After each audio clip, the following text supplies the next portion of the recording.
You're fired, Nyla. I'm sorry. It's just business. Those were the words that shattered everything. The store lights flickered above her like cold stars, and in one blink, her entire life changed. One paycheck away from eviction, one wrong day away from breaking. Her name is Nyla Johnson, 24, single mother, tired eyes, but a heart that refuses to quit. Before I tell you how her story begins, tell me, where are you watching from?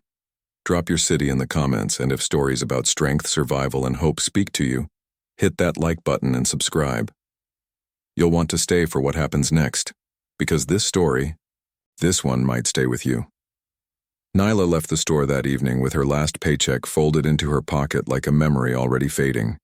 Her hands were trembling, but she smiled at her little boy, Liam, waiting by the window of their small apartment, drawing pictures with crayons on an old magazine.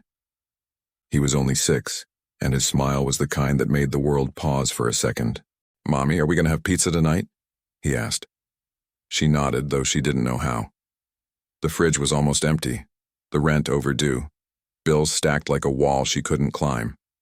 And when she called her boyfriend, hoping for a little comfort, he sighed on the other end.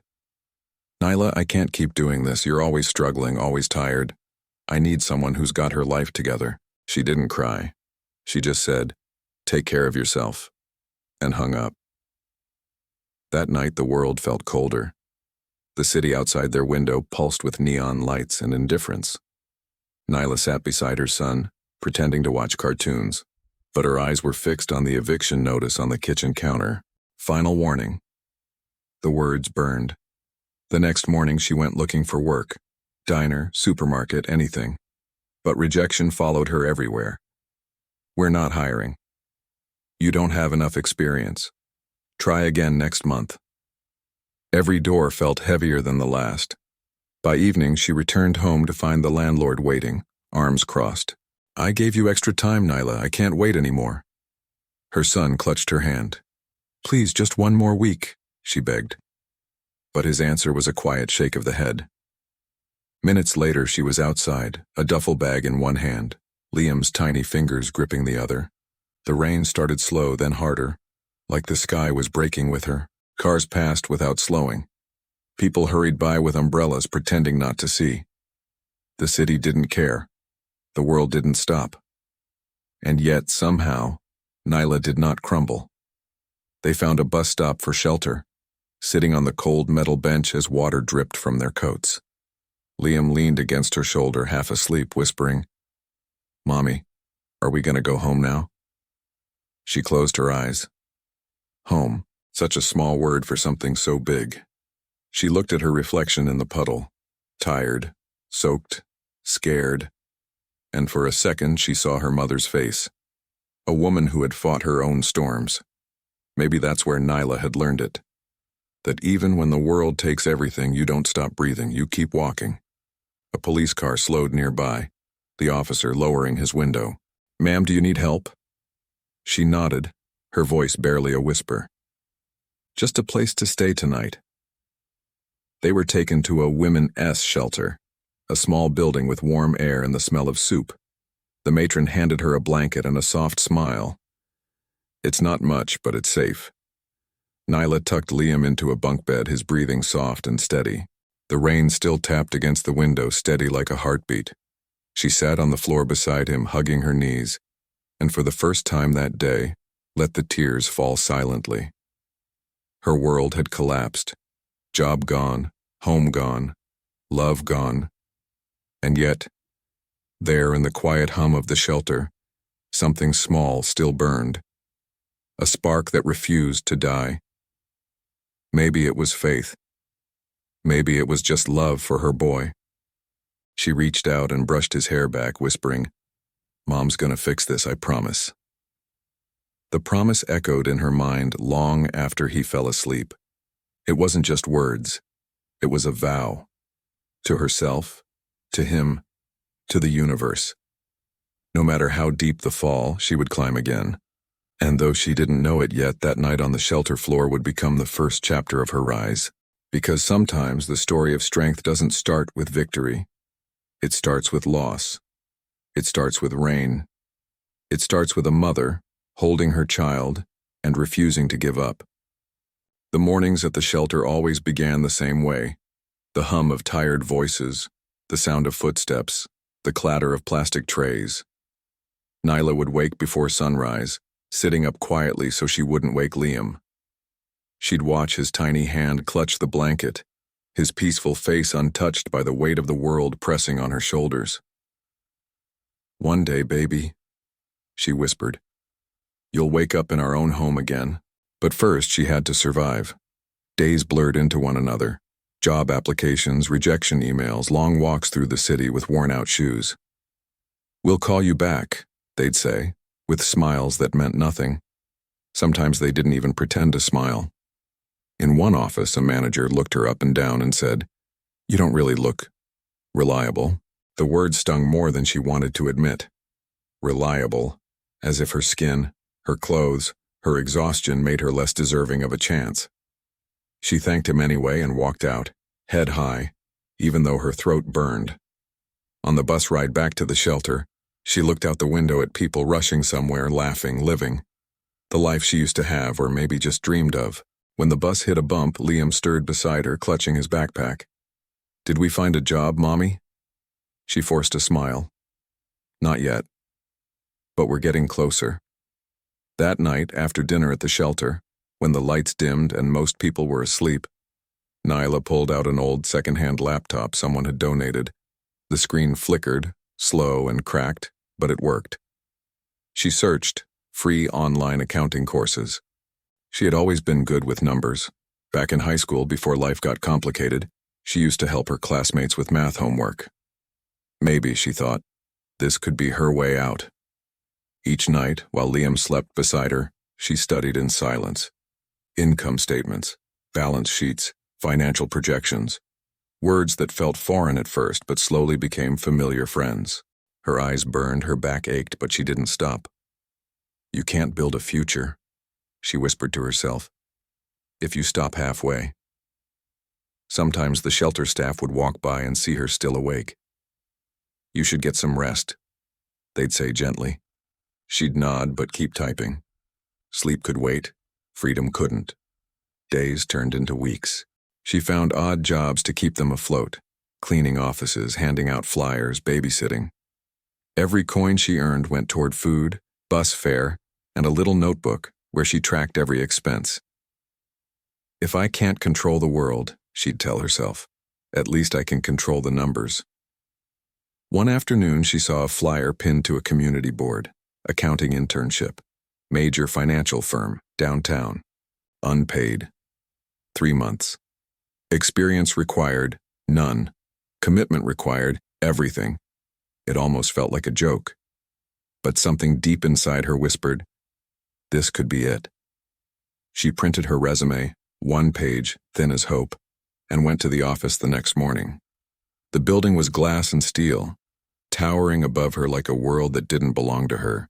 She stood outside for a long minute, adjusting her thrift store blazer, the fabric too big for her frame. "You belong here," she told herself quietly. Inside, the receptionist barely looked up. "You're here for the internship?" Nyla nodded. "Have a seat." The wait felt endless. When she was finally called in, the interviewer, a man in his 40s with a sharp suit and colder eyes, flipped through her papers. "You don't have any formal experience," he said. "And you've been unemployed for none a while." "Yes, sir," she replied calmly. "But I'm studying every night. I'm learning fast. I just need a chance." He leaned back. "Unpaid internship. 3 months. Most people don't last 2 weeks. It's not easy." Nyla met his gaze. "Nothing in my life has been easy." He studied her for a moment longer, then smiled. Not kindly, but impressed. "Fine. Monday, 8 a.m. Don't be late." When she walked out of the building, her hands were shaking.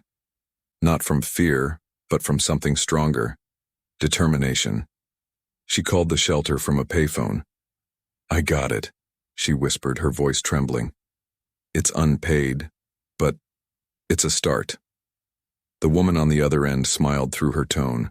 "Sometimes the best doors don't open with money. They open with courage. That night, Nyla sat beside Liam as he drew pictures with crayons on a scrap of paper. "What's that?" she asked. He grinned. "It's us, in a big house. You're smiling." She smiled too, though her eyes were tired. "That's a beautiful dream, baby." "It's not a dream," he said simply. "It's the future." She kissed his forehead, whispering, "Then I guess I'd better make sure it happens." When the lights went out and the city hummed outside, Nyla stayed awake once more, staring at her laptop screen, finishing one last lesson. Tomorrow would be the beginning of something new. Not success, not yet, but movement. For the first time in a long time, she didn't feel trapped. The struggle was still there, but it was no longer empty. She was fighting with purpose. And somewhere deep down, she knew this was how change began. Not with luck, not with miracles, but with a woman who refused to give up, even when the world told her to. The alarm rang before dawn, a cheap plastic clock on a metal shelf beside the shelter bed. Nyla opened her eyes, feeling the ache in her body before she even moved. Every muscle reminded her of what survival costs. She looked down at Liam, still asleep, his small hand resting against her arm. For a moment, she just watched him breathe, letting that simple rhythm remind her why she was doing all this. Then she got up, got dressed, and started another day. Mornings at the internship were a blur of numbers, spreadsheets, and quiet determination. The office smelled of coffee and ambition. People moved fast, spoke faster, and Nyla had to learn their rhythm or be left behind. "Make copies of these," someone would say. "Update the client data. Recheck the expense column." She nodded to everything, never complained, never showed fatigue. Her smile was polite, her work precise. But while her co-workers went home to apartments and warm dinners, Nyla left the office at dusk and took the bus across town, to a cleaning job at a high school. There, under fluorescent lights, she mopped floors and emptied trash bins. Her hands cracked from soap and cold water, her feet sore, but she kept moving. "You're doing great, Nyla," the janitor supervisor told her once. "You must be saving up for something big." She just smiled faintly. Something like that. By the time she returned to the shelter each night, it was close to midnight. The city streets were empty. Her reflection in the bus window looked like a stranger. Tired, hollow-eyed, but alive. Liam would be waiting, half asleep, his blanket pulled up to his chin. "Did you work hard today, Mommy?" he'd whisper. "Always," she'd answer softly. "But it's for us." And then she'd study. One more accounting lesson, one more page of formulas. Her life was a loop of exhaustion, fueled by hope, but even the strongest loops start to fray. One morning she noticed Liam coughing. It sounded small at first, just a sniffle. The matron gave him tea and smiled. "It's the weather, dear." But Nyla knew better. The long nights, the bus rides, the shelter air. It was too much for a child. Still, she couldn't stop. Not now. She had worked too hard to get this far. Then came the day everything cracked. She was in the office, halfway through organizing invoices, when her phone buzzed in her pocket. A call from the shelter. Her stomach tightened. She excused herself and stepped into the hallway.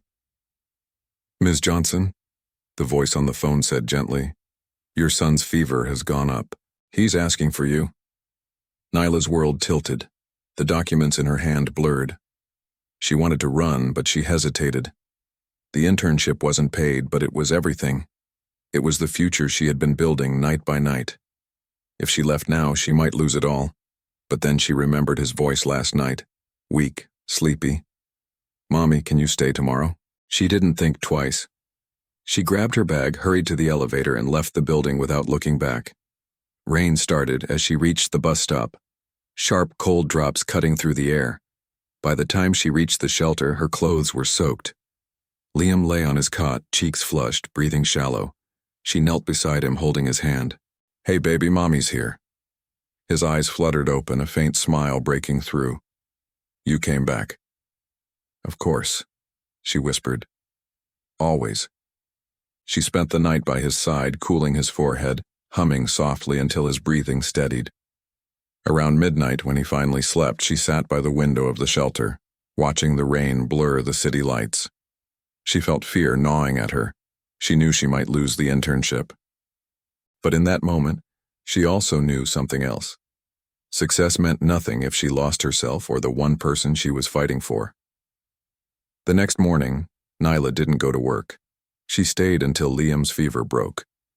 When he finally smiled again, weak but alive, she exhaled a breath she didn't realize she'd been holding. Later that day, she walked outside to clear her mind. Her reflection in a puddle looked older somehow, wiser maybe.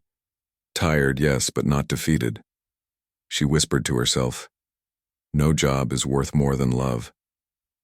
Back at the office, her absence didn't go unnoticed. Mr. Reynolds looked at her empty desk.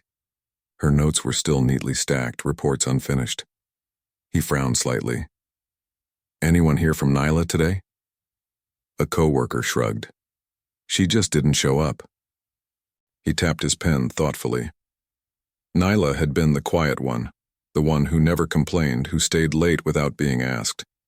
He remembered the determination in her eyes, the quiet pride in her work. Something about her had always felt different, not desperate, but driven. "Find her file," he said finally. "I want to know more about her." That evening, Nyla sat beside her son, reading him a bedtime story borrowed from the shelter library. Her voice was soft, but her heart was loud, full of doubt, fear, and something else entirely. Peace. For once, she wasn't running. She had chosen her son over survival, love over ambition. And though she didn't know it yet, that choice or that sacrifice would change everything. Because sometimes the path to success isn't about how much you can endure, but about what you refuse to lose along the way.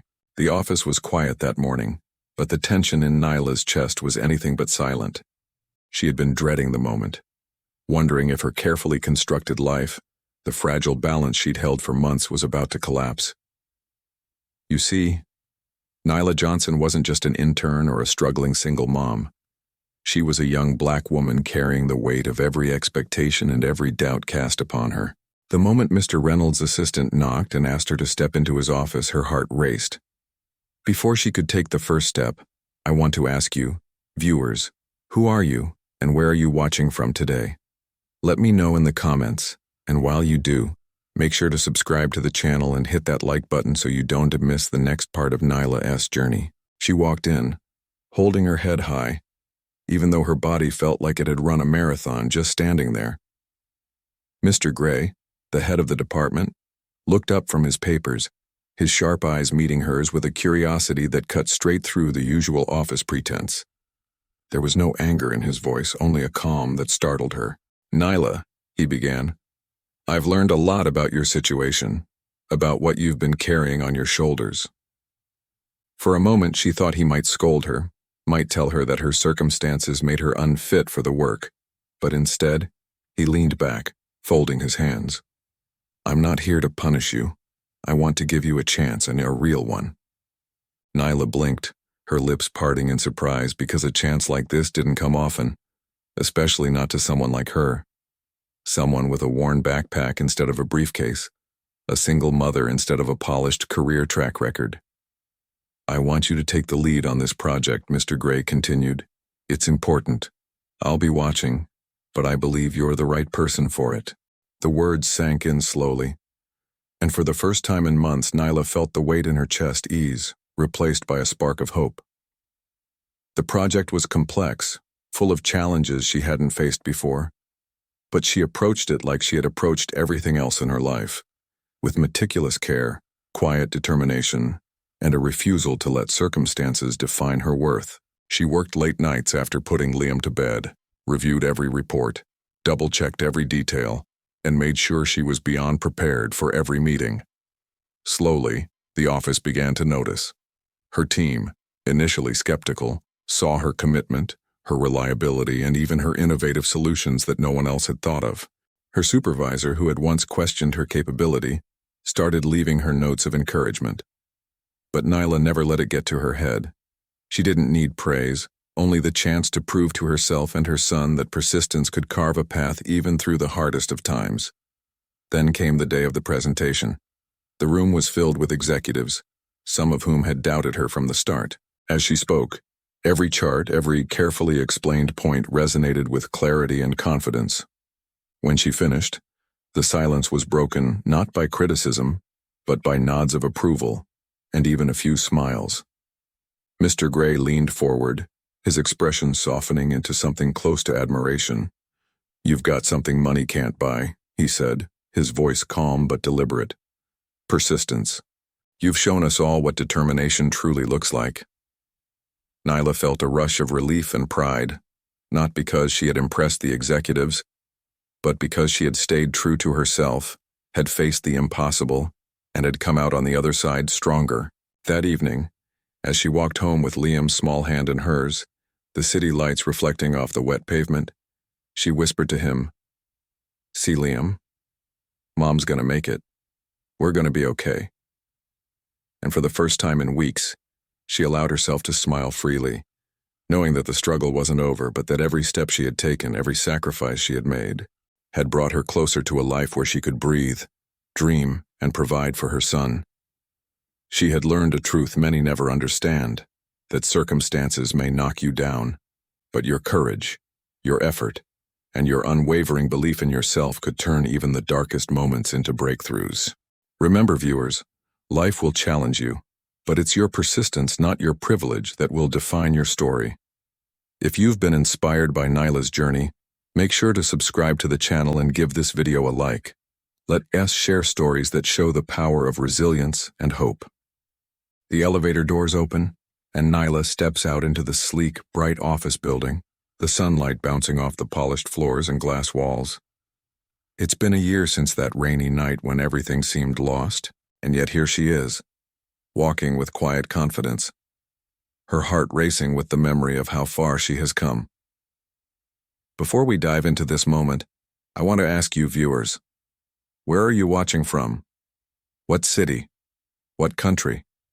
And if you enjoy stories of perseverance and hope, make sure to subscribe to the channel and hit that like button so you never miss a story that could inspire your own journey. Now back to Nyla. She opens the door to her new office space, small but hers, the first apartment-like workspace she has ever had. The boxes are still unpacked, but the feeling of ownership, of stability, is overwhelming. She sets her bag down and takes a deep breath, remembering the nights spent in shelters, the unpaid internships, the cold mornings when Liam clung to her coat as they waited for buses that always seemed too slow.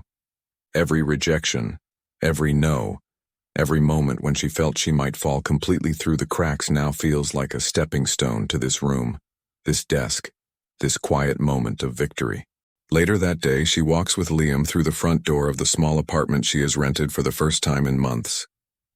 The walls are empty, the furniture sparse, but there is laughter, there is warmth, and for the first time in a long time, there is peace.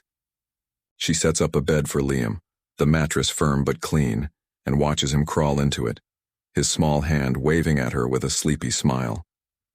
"We made it, baby," she whispers, her voice thick with relief and joy.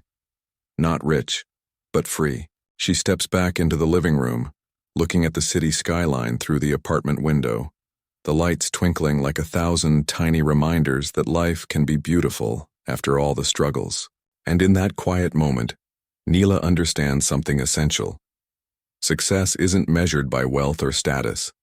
It's measured by resilience, by the courage to keep moving forward when the world seems determined to push you down. It's the morning she wakes up knowing she has a roof over her head, food on the table, and a job that values her for who she is, not where she came from. Every choice, every risk she took, every sacrifice she made has led to this calm, hard-earned triumph. And she smiles because she knows she did it her way. Not by shortcuts, not by luck, but by refusing to give up when all doors seemed closed. Nyla sits at her desk for a moment, reviewing notes from a meeting, her mind clear, her heart full. She remembers the words her mentor, Mr. Gray, once told her. "You've got something money can't buy, persistence." Today, she feels that truth in every fiber of her being. She walks to the window again, watching the city pulse with life below, imagining the future for her and Liam. She can see challenges ahead, yes, but she also sees possibilities, doors that now open instead of slam. And she whispers once more, this time to herself as much as to Liam. We made it, baby. We never gave up, and that's everything. The moral of this story, dear viewers, is simple yet powerful. Sometimes success isn't about reaching the top. It is about never giving up when you are at the bottom. It's about courage, persistence, and love that keeps you going through every storm. And if Nyla can rise from the depths of hardship to find stability and joy, so can anyone who chooses to keep moving forward, step by step, day by day. So take this story with you. Carry it as a reminder that your struggles don't define you. Your persistence does. And if you found inspiration in Nyla's journey, make sure to subscribe to the channel for more stories that lift the spirit. And hit that like button to let us know you believe in resilience and hope too. Remember, no matter where you are, no matter how hard it gets, never give up, because the rise, your rise, might just be around the corner.